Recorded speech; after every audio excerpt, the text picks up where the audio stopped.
El pasaje que acabamos de leer nos menciona la experiencia de Jesús y sus discípulos en medio de una gran tormenta en el lago o el mar de Galilea. Realmente es la primera vez que nos narra el Evangelio que ocurre esto al pequeño grupo de discípulos y a Jesús mismo.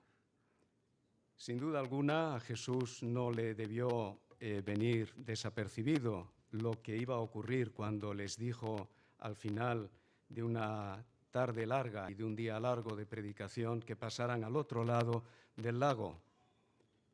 Para los discípulos no era tampoco una experiencia totalmente nueva si tenemos en cuenta que algunos de ellos eran pescadores expertos y que era habitual en el mar de Galilea que se levantaran este tipo de tormentas.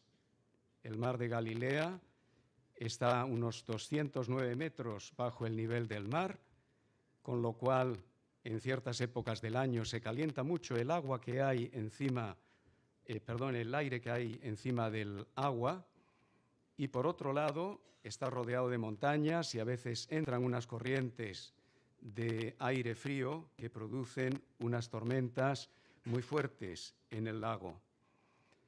Pero en particular en aquel día ocurrió algo repentino, ocurrió algo virulento, ocurrió algo que llevó a los discípulos a pensar que no había esperanza de sobrevivir. En nuestra vida hay situaciones tormentosas también. Podríamos establecer un cierto paralelismo con lo ocurrido aquel día en el mar de Galilea. Situaciones que son repentinas, que no esperamos, pero que además pueden ser particularmente virulentas y que nos hacen ver que hay poca esperanza de salir de estas situaciones en buenas condiciones. En medio de esto está Jesús. La diferencia entre otras ocasiones cuando quizás habían vivido otras tormentas es que en esta ocasión está Jesús en la barca. Y lo que quisiéramos meditar en esta mañana es la diferencia que hace Jesús cuando está en la barca de nuestra vida. No solamente de nuestra vida personal, sino en la vida también de la Iglesia.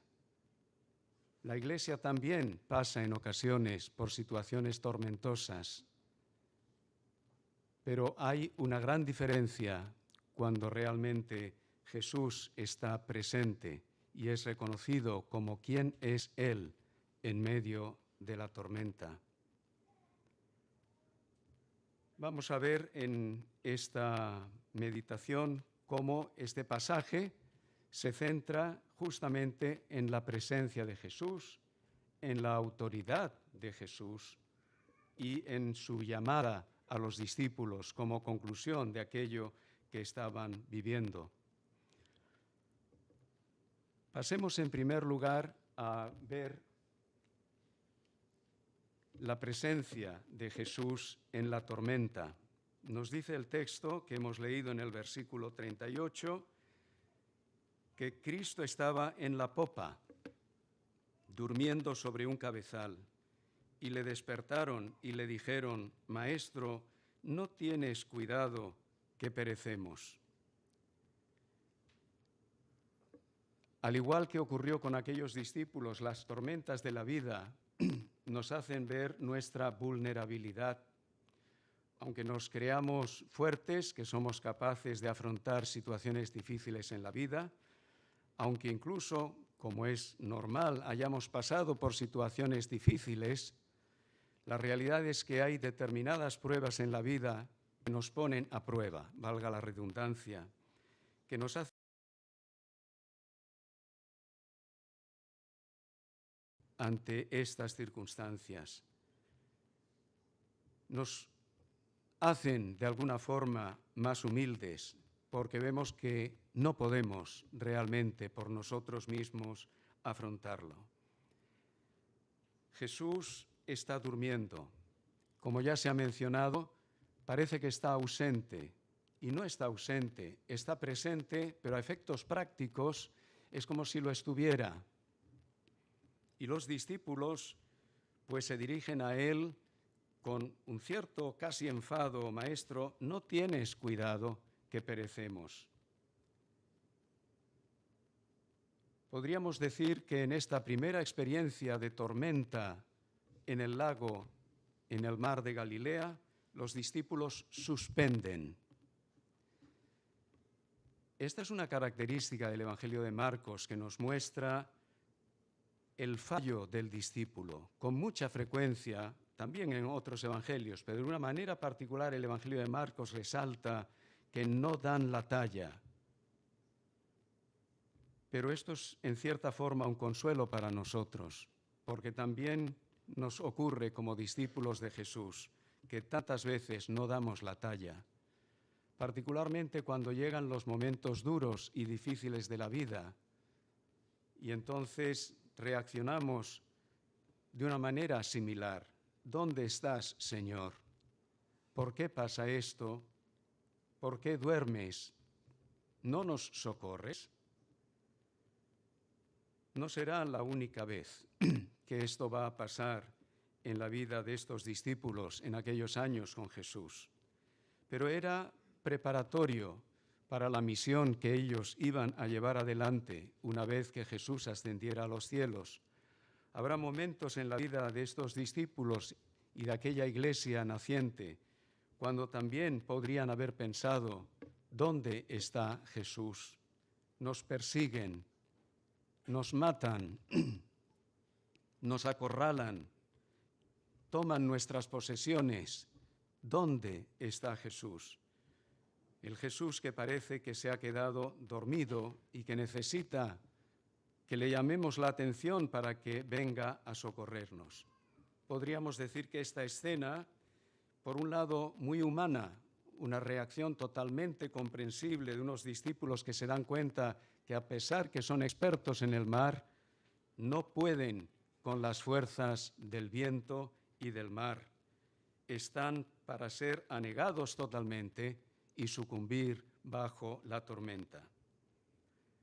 Todavía no se han dado cuenta que la mera presencia de Jesús debía cambiar sus reacciones, que cuando hay una fe madura, el mismo hecho de que Jesús esté, aunque no venga en auxilio de ellos de forma inmediata, ya debía darles otra perspectiva en la vida.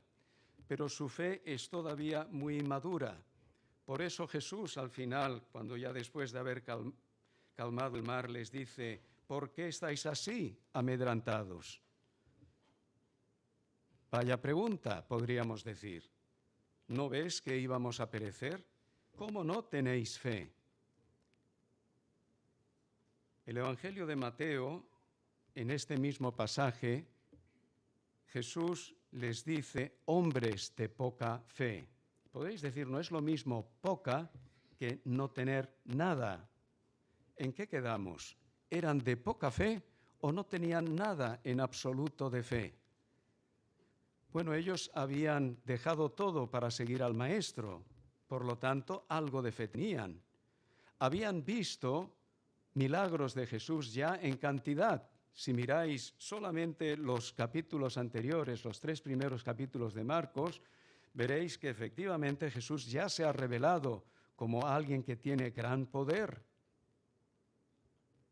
El hecho de que acuden a él para decirle: es que vamos a perecer, no haces nada, demuestran que algo de fe había, pero era una fe todavía muy deficiente. Esto es lo que significa la expresión y las palabras de Jesús. No tenéis la fe de calidad que se requiere ante estas circunstancias de la vida. La tormenta está poniendo a prueba vuestra fe y el resultado por ahora es que sois de muy poca fe, o en un sentido no tenéis la fe de calidad que se requiere. ¿Fe en quién o en qué? En quién más bien, en Él, en el hecho de que Él estaba presente y estaban atemorizados. Esa fe todavía muy inmadura les llevaba a un nivel de temor y de miedo que sin duda alguna era agobiante. Donald Carson, en su comentario de Mateo, dice: o la fe echa fuera al temor, o el temor echará fuera a la fe.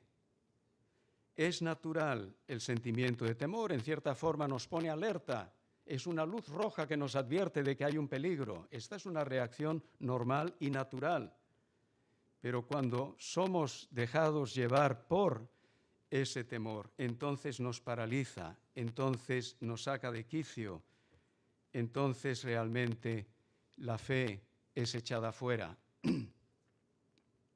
Pero la fe, no la fe débil, no la fe de pobre calidad, sino la fe fuerte, la fe firme, que confía en la presencia de Jesús, aunque no se haya levantado y haya calmado la tempestad que hay en nuestra vida. Esa fe de calidad sí es la que nos hace fortalecernos, esperar e ir adelante, aunque la barca de la vida o la barca de la Iglesia naufrague. Él estaba presente. La imagen de Cristo presente en esta barca es una imagen que los apóstoles posteriormente y toda la Iglesia va a tener que recordar. Es interesante que cuando el Señor habla a las iglesias en el libro de Apocalipsis, en el primer capítulo, lo que vemos es cómo remarca la presencia de Jesús entre los candelabros que representan a las iglesias. Son iglesias perseguidas, iglesias que realmente lo están pasando muy mal, pero Jesús quiere asegurarles con esta visión de que Él está con ellos. Esto es lo más importante. El hecho de que Jesús esté con nosotros no nos exime de la tormenta. Aunque Jesús esté en la barca de nuestra vida y en la barca que representa la Iglesia, hay tormentas. Y de momento su presencia está, pero puede ser silenciosa. Cristo está a nuestro lado. Hay un espiritual negro que yo creo que os lo he mencionado en alguna ocasión, hablando del tema del sufrimiento en la vida. Sabéis, los espirituales negros fueron escritos en este contexto de abuso y de sufrimiento, y con palabras muy sencillas, pero muy sentidas, ellos entonaban su confianza en el Señor. Y desde jovencillo me gustó mucho un espiritual negro que aprendí, que dice: con Jesús siempre iré. Él está con nosotros, pero iremos nosotros con Él. Con Jesús siempre iré, siempre, siempre iré. En las pruebas siempre iré. En las penas siempre iré. En la angustia, continúa el himno, siempre iré. Con Jesús siempre, yo siempre iré. Esta es la certeza de nuestra vida y es la presencia del Señor que nos da el aliento y las fuerzas para poder afrontar las tormentas. En segundo lugar, su autoridad en la tormenta. No solamente Cristo estaba presente en aquella barca, sabiendo lo que iba a ocurrir, pero estaba con ello, recordándonos aquel texto tan hermoso de Isaías: en las aguas yo estaré contigo. Sino que además es una presencia poderosa, porque Cristo tiene autoridad sobre cualquier fuerza del mal que nos pueda atacar. El mar, para los hebreos, representaba la sede de las fuerzas del caos y del mal. Y era evidente por qué, porque era indomable. No tenemos control sobre ello, como sobre otras fuerzas de la naturaleza. Y podemos entender cómo incluso en pasajes proféticos es del mar de donde salen las bestias que amenazan al reino de Dios. Un ejemplo muy claro es Daniel capítulo 7, de donde salen 4 bestias que significan y representan los gobiernos bestiales de este mundo, que pretenden con su poderío humano realmente estar por encima de todo y creerse Señor sobre todo. Pero nos dice Daniel que en aquel sueño, en medio de aquellas bestias, apareció uno como hijo del hombre, que dominó a las bestias. Y ese hijo del hombre, por supuesto, es una referencia mesiánica a Cristo. Cuando Cristo se levanta, reprende al viento y le dice al mar, calla, enmudece, está ejerciendo su autoridad como Dios humanado, que es ni más ni menos. Es por esto que los discípulos después se preguntarán, ¿quién es este que aun el viento y el mar le obedecen? Porque justamente está claro en el Antiguo Testamento que Dios es el único que controla las fuerzas del caos y del mal que están representadas en el mar y de una forma especial en el mar furioso. Sí, Cristo tiene autoridad para poder calmar el viento, el mar, porque Él es Señor sobre todo. Él es Señor sobre todo aquello que puede realmente amenazar nuestra vida. Y esto es lo que nos puede dar plena seguridad. Realmente es maravilloso pensar que Cristo está en la barca de nuestra vida, Cristo está en la barca de nuestra iglesia y de cada iglesia que es suya, y que ante cualquier tormenta Él tiene poder para controlar las fuerzas del mal que pueden amenazar nuestra seguridad y nuestra supervivencia. Cristo, Señor, su autoridad por encima de todo. El apóstol Pablo en Colosenses capítulo 1, versículos 15 y 16, escribe, Él es la imagen del Dios invisible, el primogénito, es decir, el que está por encima de, este es el sentido en el original, de toda creación, porque en Él fueron creadas todas las cosas, las que hay en los cielos y las que hay en la tierra, visibles e invisibles, sean tronos, sean dominios, sean principados, sean potestades, todo fue creado por medio de Él y para Él, y por eso tiene dominio sobre todo.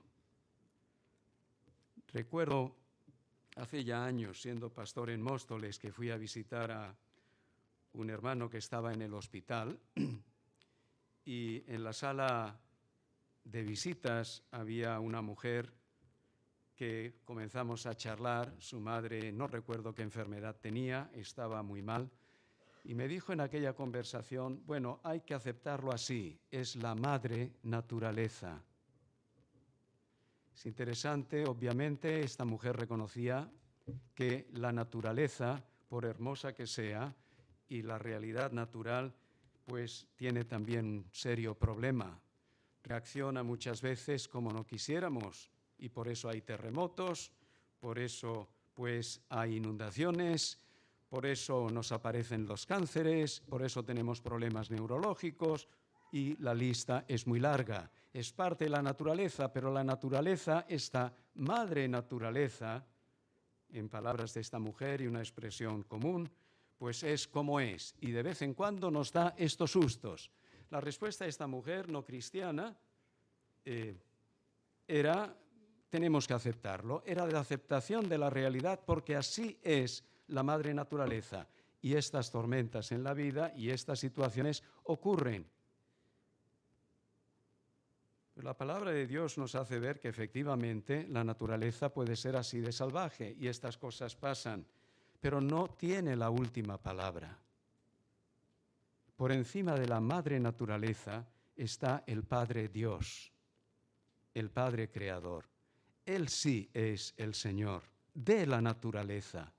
La naturaleza no es la que manda sobre nosotros, es el Dios que ha creado la naturaleza, el que manda, el que tiene autoridad.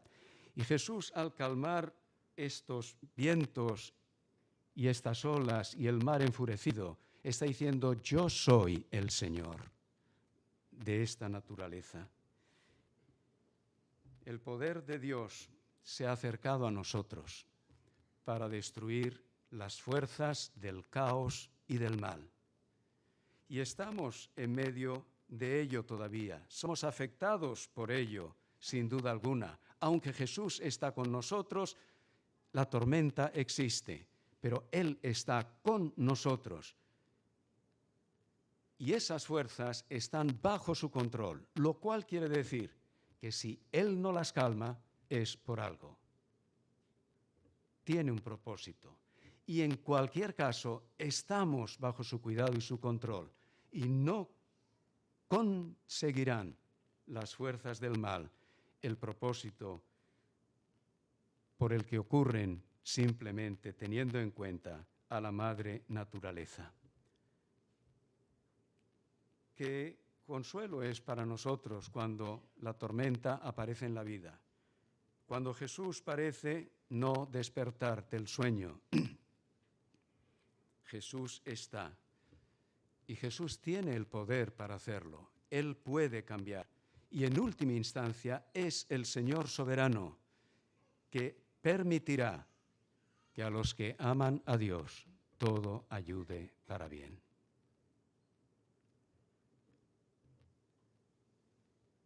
Finalmente se produce la calma. Inmediatamente hay una respuesta de esta naturaleza a la voz de Jesús, a la palabra de Jesús. Cesó el viento y se hizo grande bonanza. La calma del mar, sin duda alguna, es imagen de la paz que Jesús nos da, aún en medio de la tormenta. Para aquellos discípulos fue necesario, para recuperar la calma, que cesara el mar con sus olas y sus vientos.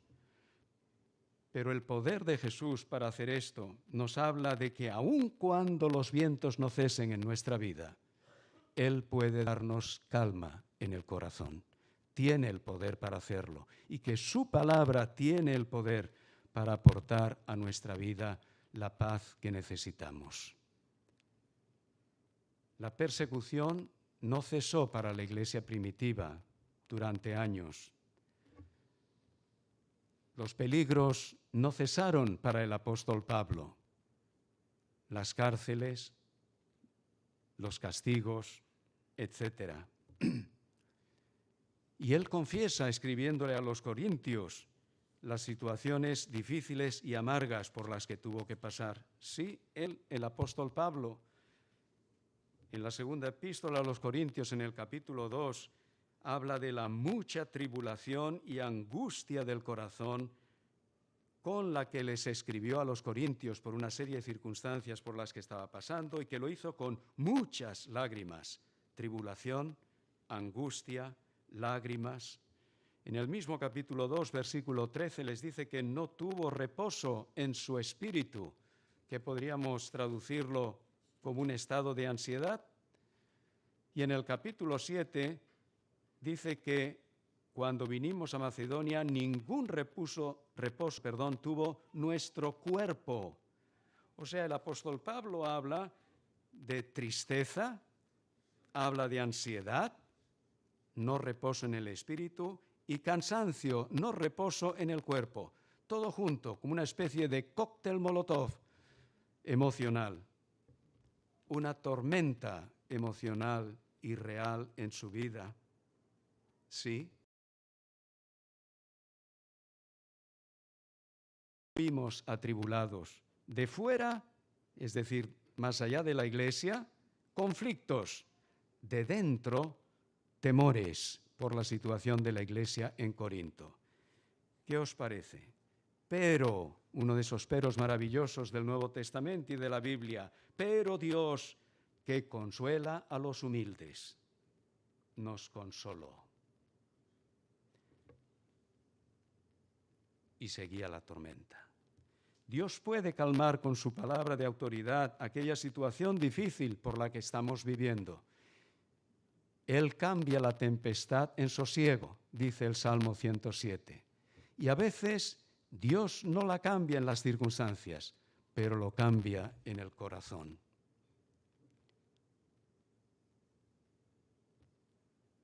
¿Quién es este?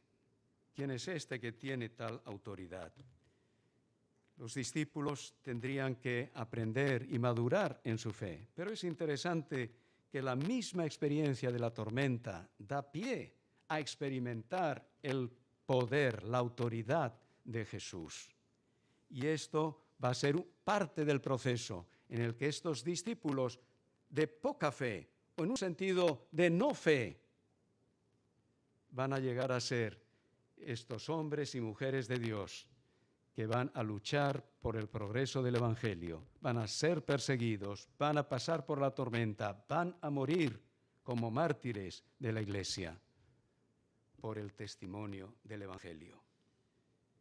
Y ahora es en ese proceso que encontramos, pues, la llamada también de Jesús, su llamada en la tormenta, porque Cristo nos llama en medio de la tormenta. Y es una llamada a experimentar esa fe más profunda y confiada que Él quiere que tengamos. Es una llamada, diría yo también, a imitar una de las iglesias del Apocalipsis, la iglesia de Filadelfia, una iglesia de la que el Señor mismo dijo en Apocalipsis capítulo 3, aunque eres débil, has guardado mi palabra y no has negado mi nombre. Una iglesia en medio de la tormenta, en medio de la persecución, en medio de la muerte, pero una iglesia que, aunque era débil, había jugado el as más importante para ganar la batalla, y era justamente el guardar la palabra de Dios. Esto es lo que a esta iglesia, débil humanamente hablando, le había hecho una iglesia fuerte, y había sido una iglesia identificada con Cristo y con su testimonio. Este es el llamado que el Señor nos hace. Y hemos de oír la voz de Jesús en las tormentas de nuestra vida. Quizás diciéndonos, como le dijo a sus discípulos en aquel día, ¿por qué estás amedrantado? ¿Aún no tienes fe?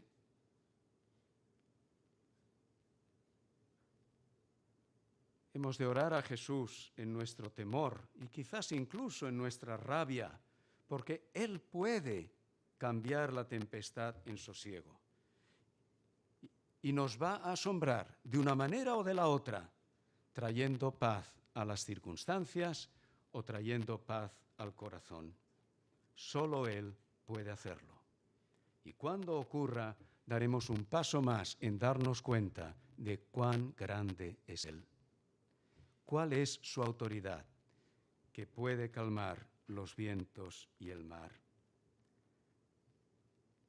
Dios no nos dejará ser probados más de lo que podamos resistir, sino que dará también juntamente con la prueba la salida para que podamos soportar. La situación en el mar de Galilea fue límite, hasta el punto que ellos creyeron que realmente ya nada humanamente había que hacer.